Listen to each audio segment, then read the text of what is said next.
देखिए, संविधान खतरे में क्यों है, हमें यह समझने की ज़रूरत है। संविधान खतरे में इसलिए है क्योंकि हमने अपने मूल विचारों को, अपने मूल सिद्धांतों को जानना छोड़ दिया। जैसे हमारे साथ में 2 अधिवक्ता जी बैठे हैं, ये उसको बेटर बताएंगे, है ना, उस चीज़ को लेके। लेकिन जैसे हम हर गाँव पंचशील, हर घर पंचशील का हमारा योजना है।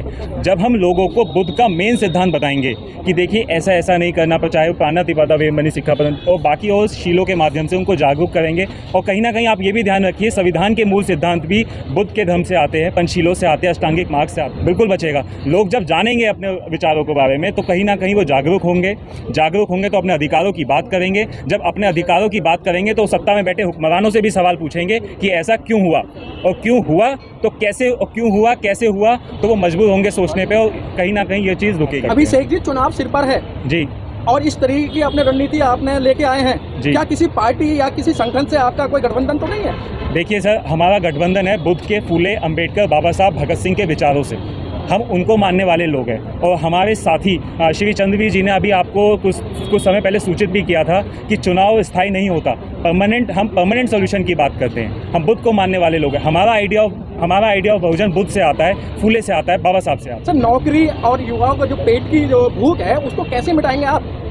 देखिए सर, मैंने कहा ना, मैं ऐसा मान के चलता हूँ कि पेट की भूख से ज़्यादा दिमाग की भूख जो होती है ना, अगर व्यक्ति विचारों से मजबूत होगा तो वो ये जानने की कोशिश करेगा मेरा शोषण कहाँ हो रहा है। जब वह जानेगा मेरा शोषण कहाँ हो रहा है, किस प्रकार से सत्ता में बैठे लोग मेरा शोषण कर रहे हैं, तो कहीं ना कहीं वो नौकरियाँ पाए। सबसे बड़ी बात, जो हमारा संगठन बहुजन समाजवादी पाठशालाएँ चलाता है, उससे हम लोग एक शिक्षित करने का काम करते हैं। जब हम लोग शिक्षित करने का काम करते हैं तो कहीं ना कहीं लोग वो नौकरियों में भी जाएंगे और ज़रूर वो अपनी आजीविका का सवाल भी पूरा करेंगे।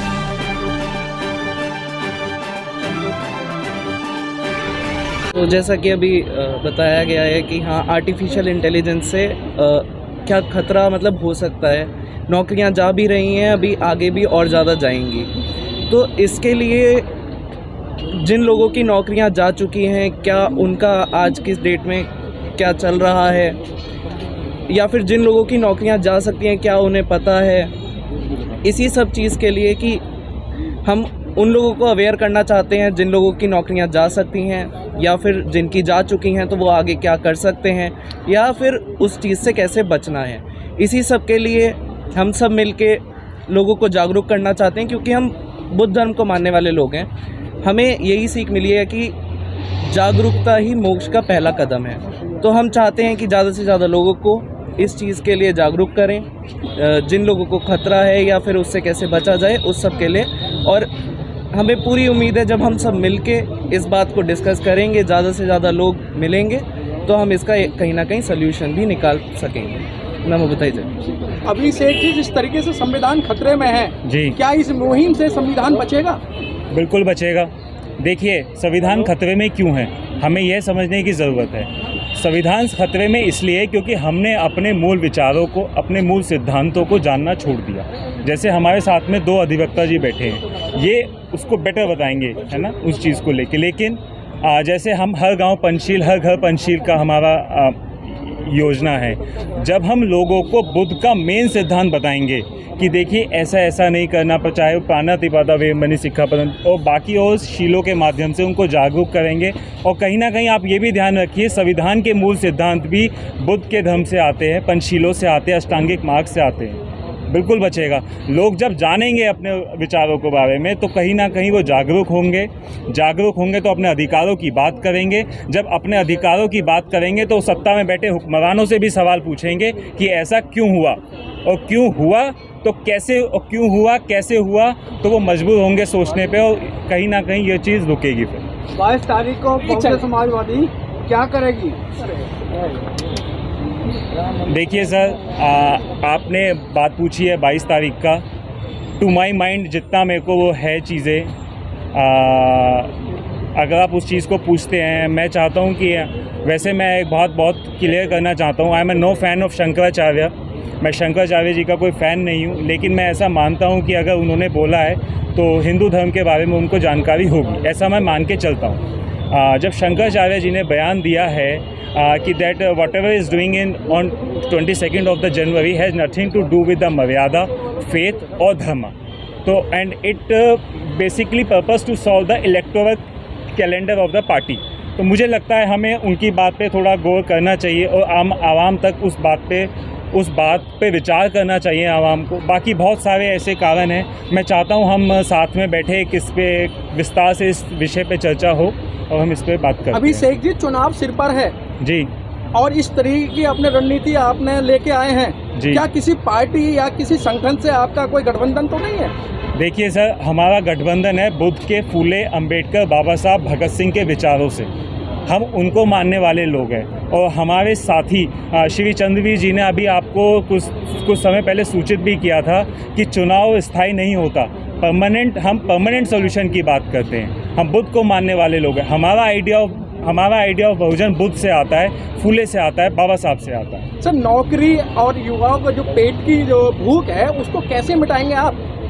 देखिए सर, मैंने कहा ना, मैं ऐसा मान के चलता हूँ कि पेट की भूख से ज़्यादा दिमाग की भूख जो होती है ना, अगर व्यक्ति विचारों से मजबूत होगा तो वो ये जानने की कोशिश करेगा मेरा शोषण कहाँ हो रहा है। जब वह जानेगा मेरा शोषण कहाँ हो रहा है, किस प्रकार से सत्ता में बैठे लोग मेरा शोषण कर रहे हैं, तो कहीं ना कहीं वो नौकरियाँ पाएगा। और सबसे बड़ी बात, जो हमारा संगठन बहुजन समाजवादी पाठशालाएं चलाता है, उससे हम लोग एक शिक्षित करने का काम करते हैं। जब हम लोग शिक्षित करने का काम करते हैं तो कहीं ना कहीं लोग वो नौकरियों में भी जाएंगे और ज़रूर वो अपनी आजीविका का सवाल भी पूरा करेंगे। अशोक जी, जिस तरीके से देश के अंदर लाखों संगठन बन चुके हैं, बाबा साहब पे, सावित्रीबाई फूले पे, गौतम बुद्ध पर, क्या ये अपनी दुकानें नहीं चला रहे हैं? समाज के बारे में इन्हें सोचने को मौका मिलेगा या नहीं मिलेगा?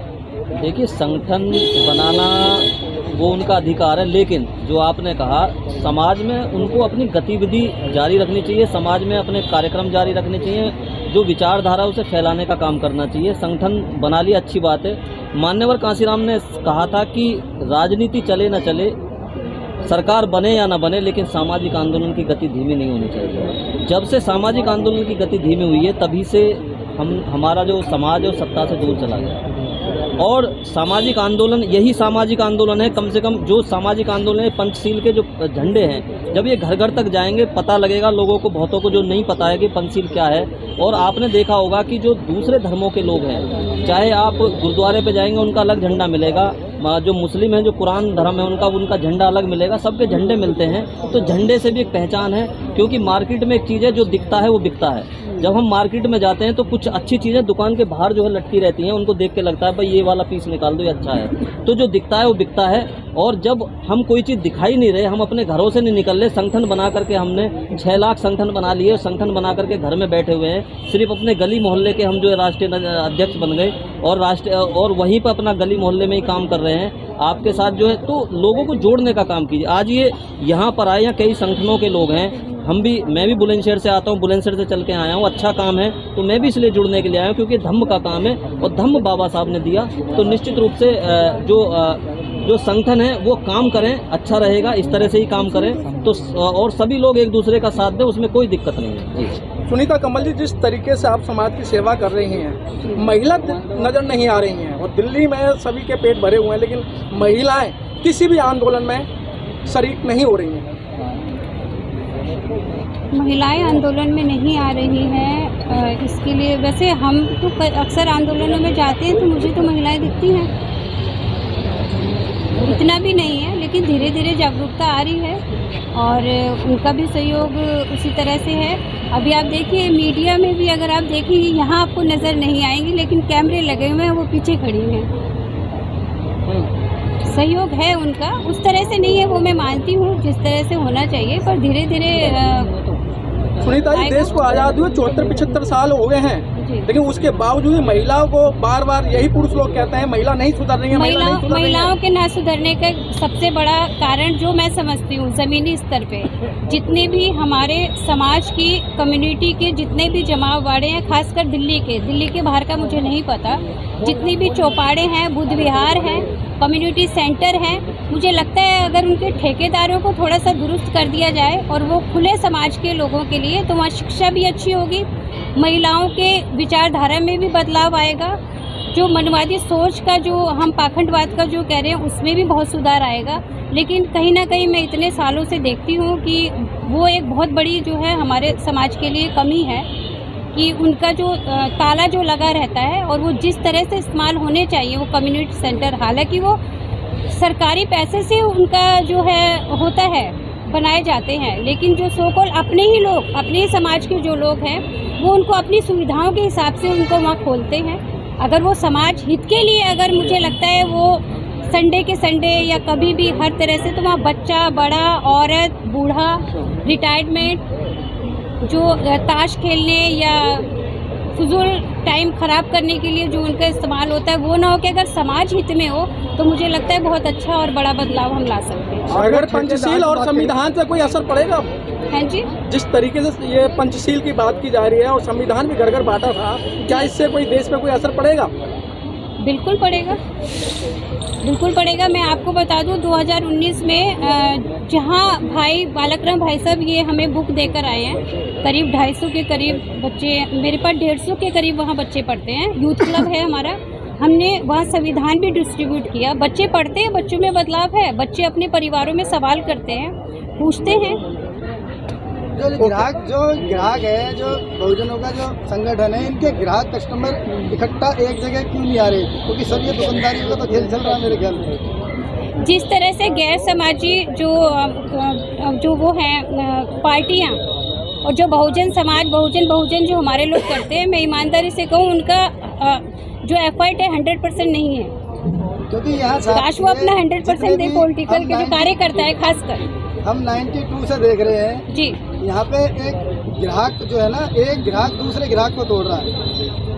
जी, ग्राहक तो जाग चुका है। जागो ग्राहक जागो, सरकार ने खूब ऐड करा था, जागो ग्राहक जागो। अब कस्टमर तो जाग गया, उसका ये है, कस्टमर आ क्यों नहीं रहा? उसका ये है, मैं आपको बताऊंगा। देखिए, जब समाज पे कहीं विपदा आती है, कहीं बहन बेटी के साथ कोई भी घटना होती है, आप ये देखना संगठन कितने ही भी हैं, लेकिन वो सारे संगठन वहाँ पहुँच जाते हैं, वो सारे संगठन इकट्ठा होते हैं। और मैं इसका उदाहरण दे सकता हूँ 2 अप्रैल 2018 जो संविधान पे आना चाहिए, SC/ST एक्ट पे आना चाहिए, तो सारा समाज इकट्ठा था।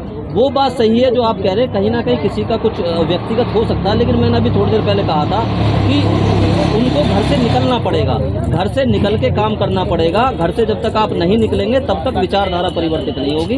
हम जैसे कि भिक्खू हैं, भिक्खू बन तो गए वो, लेकिन बुद्ध विहारों में बैठे हुए हैं। उनका काम है जो है बुद्ध विहारों में बैठ करके उनका काम है कि और वो अपने गली मोहल्लों में जाएं, चारी का करें, लेकिन वो नहीं कर रहे। कुछ भिक्खू राजनीति कर रहे हैं। तो इस तरह से ये सभी जो लोग हैं इनको समाज में जाना चाहिए, समाज में विचारधारा स्थापित करनी चाहिए। जैसा भी क्वेश्चन आया, उन्होंने कहा कि संविधान बटेगा, घर में होगा तो पढ़ेंगे भी, पंचशील होगा, दिखाई देगा तो बच्चे भी पूछेंगे पंचशील क्या है।